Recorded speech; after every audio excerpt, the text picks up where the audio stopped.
I started my voucher codes in 2006, and it was my first real serious business. And don't think it was my first only business. I had lots of other small dabbled ideas. It wasn't just one big hit. So I iterated, and it's called a pivot nowadays, the cool terms of pivot, but I iterated the idea, trialed, dabbled, trial and error, experiences, some flops, some things that did okay, but I was always struggling with scale.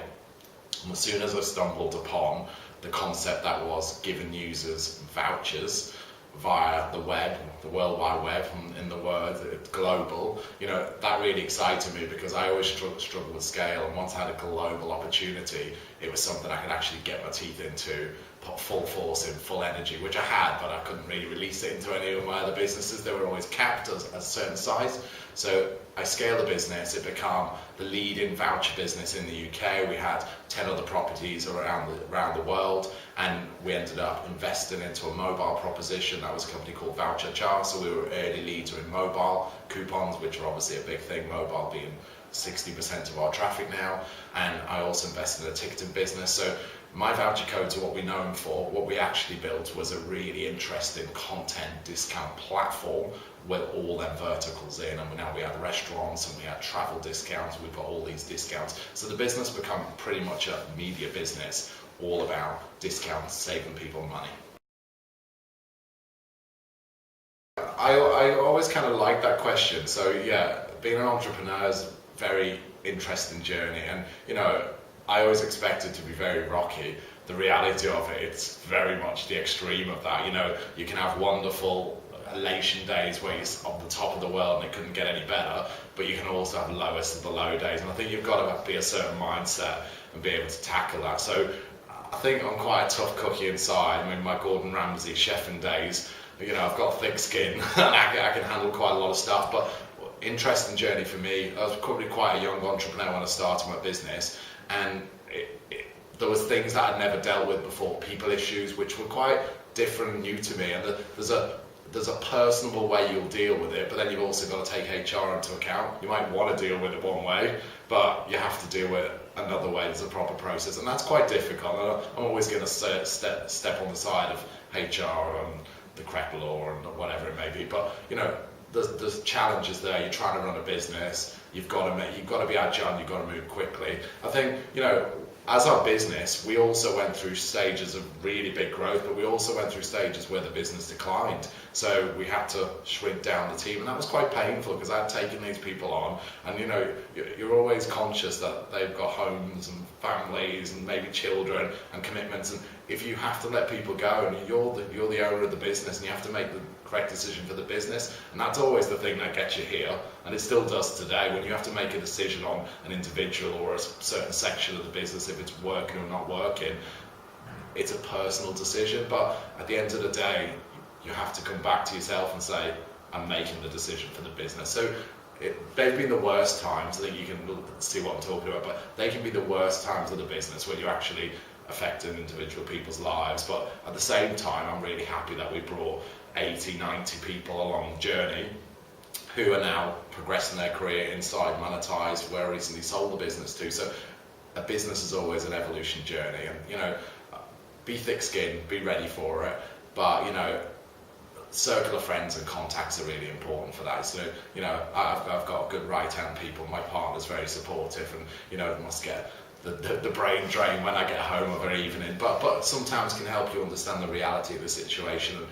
I'm a great person at going home with multiple problems and being lowest of the low, waking up the next day with 100 solutions, and I'm ready to fight them all and fix it. I ran the Market Media My Voucher Codes business for 8 years. So 8 years is quite a long time. It kind of flew really quickly. It felt like 3 or 4. As we grew the business got more and more mobile, and also the space became more competitive. I think like lots of markets, you can be a good early mover advantage. We were still keeping that lead, but there was lots and lots of competition. And what I started to see is some bigger players started to come into that space. So I think Vodafone bought Voucher Cloud, and Retail Me Not, I think IPO'd for over $1 billion in America, and they had big investment. I think it was hundreds of millions from Google. And I'm still the independent guy, and it's like you've got got to watch the market. And we were still up there being a leading player, but I think it's really important for any business person to watch how the market's developing. And I knew the market's moving very quickly to mobile, and it was inevitable that we need to go big, to really stay on top of our game. We needed to have a partner, and we had partnership conversations in the pipeline, and they might have turned into acquisitions, but actually we ended up finding a great partner in Monitise, who have lots and lots of partners. They're Visa, MasterCard, IBM, trying to think of others, NatWest, Santander, all as partners, and that's just a few of them.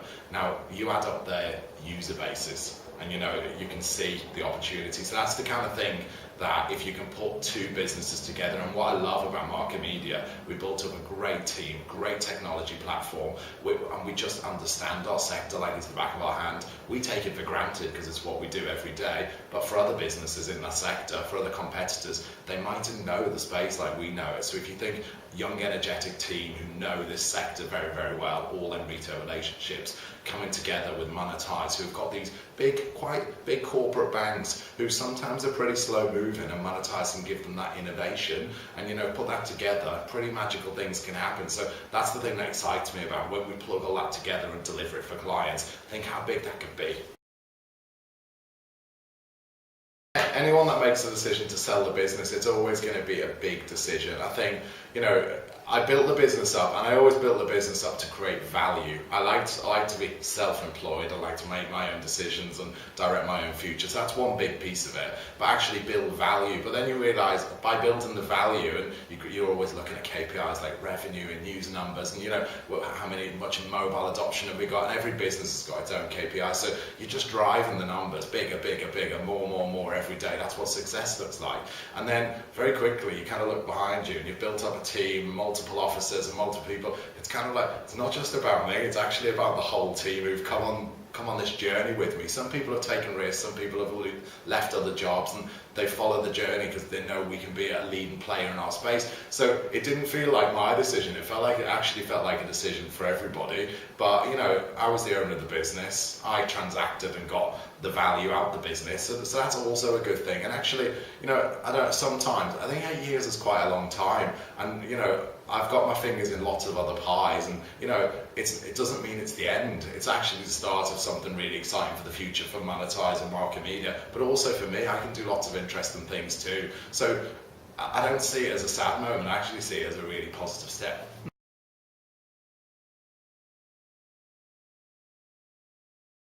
During the lifetime of the business, I'd say 4 years into the business, and it eventually was 8 years old when I sold it. So 4 years into the business, we had quite a lot of interest from VCs, and spoke to my accountant, and my accountant kind of said, are you the person that wants a VC? And I was a bit naive to go, yeah, I want the money, I want to scale it up. And that was good in a way, but also bad. And what I do like is my independence. I like to be my own boss, I like to be my own decision maker. And I think that's partially what's made me successful, because I can just come in with an idea and implement it. And I think in some circumstances that can be probably erratic and dangerous. For me and the way I do it, it kind of works, and the team around me respond well to that. So changing that dynamic, I think, could have caused me challenges, because I would have probably got frustrated, and someone was telling me I couldn't do that, and I had to get sign off for this. If I would have took on a substantial investor, and that probably wouldn't have worked for me. So there was opportunities to take substantial money. Could I have spent that money and grown into a way bigger business? Potentially,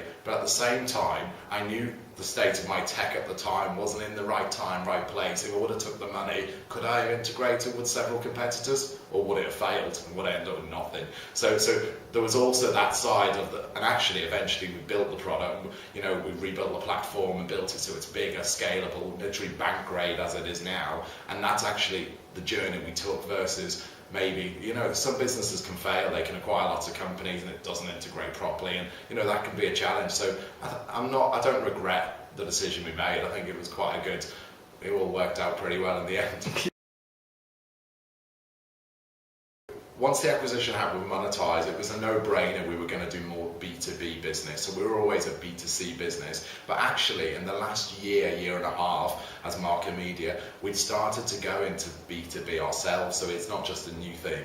When I acquired Last Second Tickets, we invested first and then fully acquired Last Second Tickets. They were a ticketed business. They had relationships with EE and MasterCard already. So we already started to move in the direction of being a B2C and B2B. And I love that because you can make money on the B2C business, we do that really well, but bringing that expertise to other companies, and as I say, big corporations, they tend to be slower, they tend not to be as innovative. We could bring all our knowledge and skills to them, and we started making B2B money, and these guys have got much bigger user bases than we could probably ever dream of, and resources and budgets. So I think the real big opportunity is the B2B, and that's where the business is slowly moving. We're still a big B2C business moving towards B2B. It's quite a seamless transition, to be honest, because it's what we do anyway. It's what we were doing way before we got acquired, but definitely a big focus towards that now. So the new SME product, what do small businesses get from that? So one of my big tasks here is to make sure we diversify our content proposition, because as we're going to go towards them B2B customers, we currently work very, very well with the large and medium-sized businesses, but we do neglect the small businesses, and it's more a time, energy, resource, to be honest.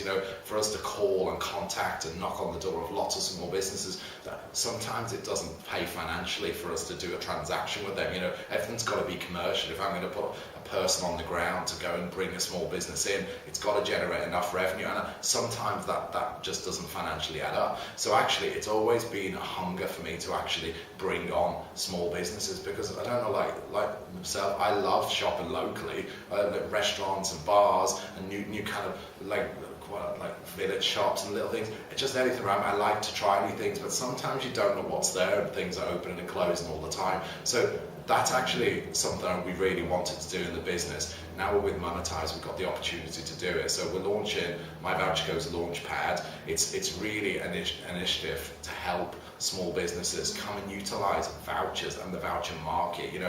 Every business knows their own business very well, but should always dabble and innovate in new marketing areas. So I'd say this is a newish area that a lot of people are neglecting.